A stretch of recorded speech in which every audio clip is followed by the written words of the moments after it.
Oi, gente, tudo bem com vocês? Como é que vocês estão? Hoje a gente vai falar sobre o número 7. E para iniciar, esse tema, eu vou ler aqui um versículo com vocês que se encontra lá em Salmos 90, versículo 12, que diz assim: Ensina-nos a contar os nossos dias, para que o nosso coração alcance sabedoria.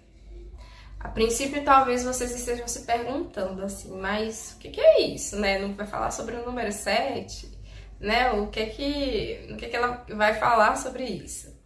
E só de imediato aqui, uma coisa que eu preciso falar a vocês é que o número em si ele não carrega nenhum poder, tá bom? Não existe magia no número, mas o que eu vou trazer aqui para vocês são enigmas, né, de um Deus que ele é criador, que é um Deus cheio de mistérios e que é um Deus, né, intencional naquilo que ele faz, em tudo que ele faz. Então, a gente vai ver aqui que o número 7, ele carrega revelações, muitas revelações, né? E a gente vai ver essas revelações a partir das escrituras, tá? A base não é o misticismo do mundo, mas a base é aquilo que o Senhor está querendo revelar, aquilo que ele está querendo comunicar através do número 7. Vamos lá? Então, também queria deixar claro aqui que eu não sou teóloga, não entendo de hebraico, não falo hebraico, mas eu sou apenas uma pessoa que estuda, que gosta de estudar a Bíblia, que gosta de saber desses mistérios, que gosta de entender as coisas mais aprofundadas, assim. Eu peço que vocês também tenham calma comigo, não sou formada em teologia, nada disso, mas eu vou tentar aqui falar a vocês, né, revelar a vocês aqui o que envolve, né, o número 7, tá bom? Então vamos lá. Esse número, no hebraico, ele é chamado de Sheva, tá bom? E a gente vai ver, como a gente falou, né, que o número não carrega magia, tal. E eu vou construir aqui a narrativa com vocês, né, a gente vai construir a narrativa aqui e a gente vai buscar as revelações da Bíblia, né, a gente vai ver primeiro ali na criação, a gente já vê ali uma revelação de Deus ali, a gente vai ver algo intencional de Deus na criação, quando ele cria o mundo, né, em 6 dias, e no 7º dia ali ele descansa, e ele santifica ali o 7º dia. E a partir das narrativas que eu vou construir com vocês, eu vou chegar ao ponto, né, ao ponto principal. Qual é o ponto principal? A falar que Jesus ele é o 7º, tá bom? Guarde aí com vocês essa frasezinha. Jesus, ele é o 7º, tá bom? Então a gente vai caminhar aqui pela antiga aliança, né? A gente começa lá na criação, como eu já falei com vocês aqui, que Deus criou o mundo em 6 dias e no 7º dia ele santifica, né? E ele descansa ali no 7º dia, ok? Já tem algo escondido aí, né? Nesse 7 dias que ele descansa. A gente também tem, né, eu vou ler algumas coisas para você aqui que tem, no momento da preparação ali do dilúvio, né, que Deus prepara o dilúvio, que Deus chama Noé, Deus pede assim para Noé: Noé, traz para mim 7 animais limpos. Olha o número 7 de novo. E aí depois a gente vai ver lá com Abraão e Abimeleque, quando eles estão ali, quando Abraão ali cava um poço ali, eles fazem uma aliança ali. Abraão separa 7 cordeiros, né, como prova ali, como juramento ali, de que aquele poço foi cavado por ele ali. E aquele poço, né, chamado de Poço Berseba, né, Poço do Testemunho em Berseba ali, e também Poço dos 7. Olha o número 7, a gente vai ver vários, tá bom? Eu vou contar pra vocês aqui, vou criar uma narrativa pra vocês aqui, aquilo que o texto bíblico tá mostrando acerca do número 7, tá? E eu acredito também que eu vou deixar na descrição as passagens que eu tô citando aqui, tá bom? E também a gente vai ver lá em Jacó, quando Jacó trabalha para Labão. Lembra que Jacó se apaixona por Lia, aí depois por Raquel, depois ele se casa com Lia, né? Labão engana ele trabalha 7 anos por uma, né, enganado, depois ele tem que trabalhar 7 anos pela outra, que ele amava, que era Raquel. Olha que interessante. Depois, né, quando a gente vai lá, né, dos filhos de Jacó, lá a gente tem José, quando José tá no Egito, né?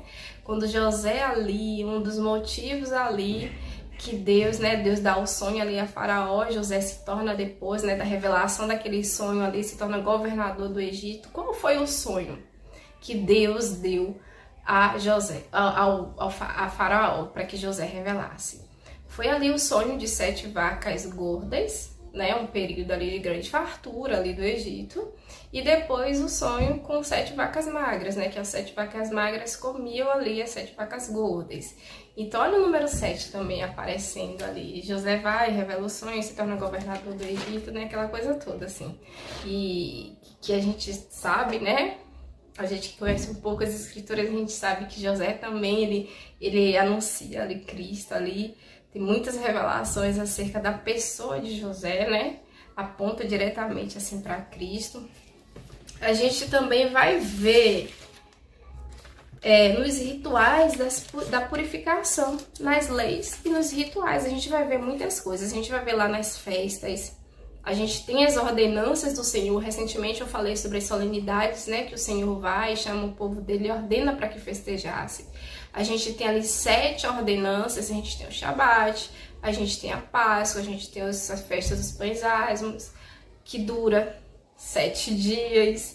A gente tem, né, depois da festa de pães asmos, a gente tem um dia depois, a gente tem as primícias, a gente tem os Pentecostes, que ocorre 7 semanas depois das primícias. A gente tem, né, em outro ciclo, que é no 7º mês, na primavera, a gente vai ter a festa das trombetas. Depois da festa das trombetas, a gente tem a expiação. E depois a gente tem a festa das cabanas, que dura 7 dias, um ciclo ali, né, de um período ali de 7 meses. Então a gente tem tudo isso envolvendo o número 7. Né? Existe muito mistério, existe muita revelação acerca desse nome. Quando a gente vai lá para Moisés, né? A gente vai ver que quando o Senhor chama Moisés, o Senhor, né, consagra ali, né? Moisés consagra ali a Arão e seus filhos. E eles ficam ali, naquele período de consagração ali, fora do tabernáculo ali por um período de 7 dias. A gente vai ver que nos rituais, alguns rituais de sacrifícios envolvem 7 animais, alguns, né, os rituais de purificação, de aspersão, envolve aspergir sangue, né, 7 vezes sobre o altar, um ritual ali de purificação. Então a gente tem muita coisa que envolve, né, o número 7. A gente também vê que o Senhor diz, né, na palavra dele, que os escravos hebreus eles seriam libertos. Olha que incrível. Os escravos hebreus eles seriam libertos, ou seja, eles só seriam escravos durante o período de 7 anos. Depois disso eles seriam livres, homens livres. A gente vê também que a mãe, né, quando ela tem ali um filho homem, ela tinha que ficar afastada por um período de 7 dias, né, o período de purificação dela. Se ela tivesse uma filha mulher, ela ficaria, né, o dobro de tempo, 14 dias. A gente vai ver também no caso do leproso, né, no ritual de purificação. Tá, voltamos. A gente vai ver também ali no caso do leproso, que quando ele era ali purificado, ele tinha que ficar afastado durante 7 dias e a avaliação ali para ver realmente se a lepra dele tinha sumido ou não.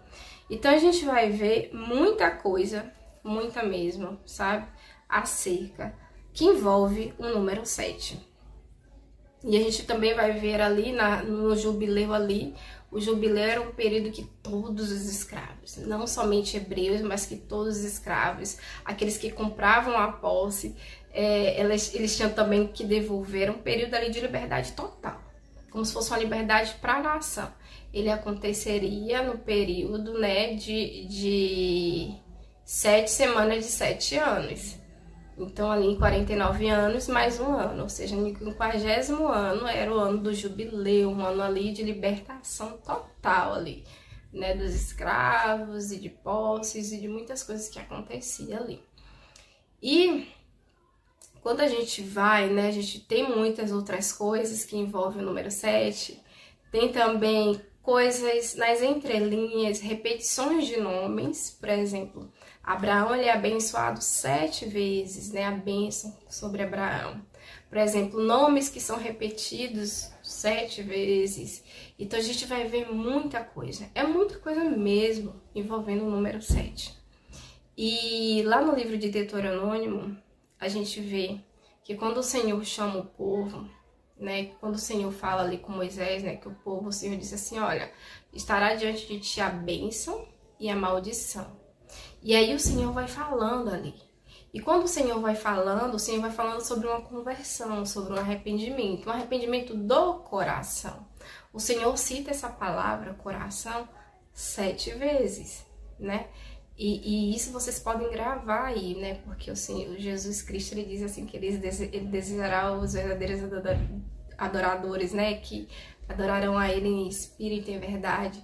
Deus vai falar, né? Também na antiga aliança, que ele gravará a palavra dele no nosso coração, né? E isso está totalmente ligado ao Espírito Santo de Deus, né? Quando fala sobre gravar a palavra no coração, quando fala sobre uma conversão no coração, isso fala sobre um derramar do Espírito de Deus sobre a nossa vida. E só Cristo pode fazer isso. E aí a gente fecha a antiga aliança falando sobre um homem que ele aponta que a Bíblia inteira, que todo mundo, né, que a gente sabe que Jesus ele é descendente de quem? Ele é da linhagem de quem? Ele é da linhagem do rei Davi. E Davi, gente, Davi ele é o 7º filho de Jessé. Ele é o 7º. Então, olha que lindo, né? Olha como Deus, ele queria comunicar algo. Ele estava comunicando algo ali através do número 7. Por quê? Porque o número 7, ele simboliza a plenitude do mundo natural. E não somente isso, ele simboliza a perfeição. Ele simboliza a conclusão, algo completo. E ele aponta diretamente para a pessoa e para a obra de Cristo. Isso muda muitas coisas, gente. Isso muda muitas coisas. E agora a gente vai entrar no Novo Testamento. E a gente vai ver também que muita coisa acontece no Novo Testamento, muita coisa, né, não tão quanto o Antigo Testamento, né, a Antiga Aliança, mas a gente vai ver muitos elementos também que envolvem esse número 7, tá bom? Vamos lá, eu vou ler aqui para vocês. Aqui, na multiplicação dos pães, né, de 7 pães, o tempo em que Ana permanece casada, os 7 demônios que possuíam Maria de Magdala, foram 7 demônios. Os 7 diáconos da igreja de Jerusalém, os 7 filhos de Seva e muito mais coisas. Quando a gente entra em Apocalipse, a gente tem uma série de 7 que se repetem 8 vezes. O número 8 também tem um significado, tá bom? Aponta para algo que transcende o mundo natural. Aponta para o reino vindouro. Então a gente vai ver 7 igrejas, 7 espíritos, 7 estrelas, 7 castiçais, 7 selos, 7 anjos, 7 taças, 7 reis. E esses 7, eles se repetem 8 vezes, né? Porque fala ali no livro de Apocalipse sobre o reino vindouro, né? Segunda vinda de Cristo, lá o cumprimento das profecias e tudo mais que a gente já conhece. E aqui, eu queria voltar com vocês no iniciozinho da nova aliança, né? E aí a gente vai falar diretamente de Cristo.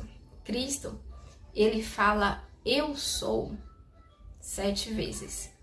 E aí eu vou ler aqui também para vocês. Jesus, né? Porque a gente sabe de todas as historinhas, né? Quando Deus chama Moisés ali que representa a lei, né? Que representa ali muita coisa, né? Que envolve o judaísmo, muitos elementos ali. Deus chama Moisés e Moisés pergunta assim, ó, Senhor, quem é o Senhor? Quem é o Senhor, né? Quando ele me perguntar, quando o faraó me perguntar, quando Deus manda Moisés ir para o Egito, e Moisés diz assim, tá, mas se o faraó me perguntar quem é o Senhor, a quem eu direi? Aí Deus fala, diga que o eu sou, né? Então Deus se revela ali a Moisés na sarça ardente como um eu sou. E Jesus, ele também se revela como um eu sou. E aí ele diz assim 7 vezes. Primeiro, eu sou o pão da vida. Eu sou a luz do mundo. Eu sou a porta das ovelhas. Eu sou o bom pastor. Eu sou a ressurreição e a vida. Eu sou o caminho, a verdade e a vida. E eu sou a videira verdadeira. Olha que lindo. Então, um cumprimento exato, gente, de tudo aquilo que Deus falou na antiga aliança, de toda essa revelação minuciosa. E olha que eu tô falando apenas de um número, porque o tanto de coisas que na antiga aliança aponta para a pessoa e obra de Cristo é muita coisa. Então, o que eu querendo falar sobre isso? Que isso muda tudo. Isso muda como a gente vai ler as Escrituras. Isso muda o nosso olhar sobre as Escrituras, o nosso entendimento sobre as Escrituras, tá bom? E sobre a pessoa de Cristo. E aí, existe também algo chave aqui, porque a gente sabe, né, da história da mulher samaritana, que Jesus, ele se encontra com ela ali naquele poço ali, ele despede os discípulos, manda que os discípulos vão ali comprar comida, vai comprar comida, né? E Jesus tem um encontro ali com a mulher no poço. Uma mulher que ela tava ali, né? Vivia em uma situação de vergonha ali. Ela ia ao poço ao meio-dia para não ser encontrada. Era uma mulher que tinha 5 maridos, que estava com outro marido. E Jesus se encontra com aquela mulher, uma mulher samaritana. E os judeus, gente, os judeus nem conversar, nem trocar palavra com os samaritanos, eles trocavam, eles não conversavam. Então aquela mulher tá ali, na vida dela, naquilo que ela carregava, no peso dela. E Jesus encontra aquela mulher, tem uma conversa ali com ela sobre água, ó, dá-me de beber água. Ela disse assim, mas você, sendo judeu, você pede água a mim. E aí Jesus fala a ela, se eu te der a água que eu te der, você nunca terá sede, né? Porque a água que eu te der, ela vai fluir de você, rios de água viva fluirão do teu interior, você nunca mais terá sede. E ela diz, Senhor, dai-me de beber dessa água. Desesperadamente, eu quero essa água, porque eu não quero mais vinho, só o quente, para não encontrar outras mulheres, para não ter que lidar com a minha própria vergonha. E ela queria aquela água, ela ansiava por aquela água. E Jesus olha para ela e diz assim, chama o teu marido. E aquela mulher, ela diz assim, que ela não tinha marido. E Jesus, né, fala com ela novamente e diz assim, você disse certo, você não tem marido, porque você já teve 5 maridos, e o que você está agora, ele não é seu, ele não te pertence. Ou seja, ela tinha tido 5 maridos antes, e o que ela estava agora, ou seja, o 6º, não pertencia a ela. Mas, gente, ela estava diante do 7º. Ela estava diante do 7º o quê, gente? Ela estava diante do 7º homem. Do 7º homem ali na cara dela. E Jesus, ele se revela primeiramente para aquela mulher. Aí você se perguntou por que Jesus revelou primeiramente para aquela mulher e não se revelou para os discípulos, já que ele caminhava ali com os discípulos. Por que Jesus revelou para ela ali o 7º? Porque é o cumprimento da profecia nele. Ele diz, eu não vim abolir a lei, eu vim cumprir a lei. Então ele está ali revelando que ele é o Messias, ele se revela o Messias para aquela mulher. E ele se revela o 7º homem ali para aquela mulher. E aquela mulher entende, gente. Aquela mulher compreendeu. E aquela mulher ali se torna, né, uma grande voz ali do evangelho ali, naquela cidade ali em Samaria. E isso é extraordinário porque isso muda muito a forma como a gente entende e que a gente compreende as Escrituras, né? Tem muita gente falando acerca de muitas coisas, mas como a gente vê que está tudo conectado, que existe uma conexão entre linhas, porque eu estou citando aqui apenas um número, mas um número que carrega um peso de revelação muito grande. imagina outras coisas, né? Se a gente dispor o nosso coração, se a gente realmente se colocar nesse lugar de quebrantamento do Senhor e falar assim, Senhor, ensina-me, revela-me a tua verdade, né? Então, isso é extraordinário, muito extraordinário. Então, assim, eu espero que vocês tenham gostado, tá? Jesus, ele é o sétimo homem para aquela mulher de Samaria, tá? Ele é o sétimo, aquele que vem, aquele que nele está completo. No momento da cruz ele diz, está consumado, ou seja, está feito, né? Está completo, a conclusão, a perfeição. É sobre ele, gente, é tudo sobre ele, tá bom? E fiquem com Deus, que Deus abençoe a vida de vocês, a casa de vocês, e que vocês comecem a ler as escrituras com esse olhar de que está tudo conectado, tá bom? Beijinhos.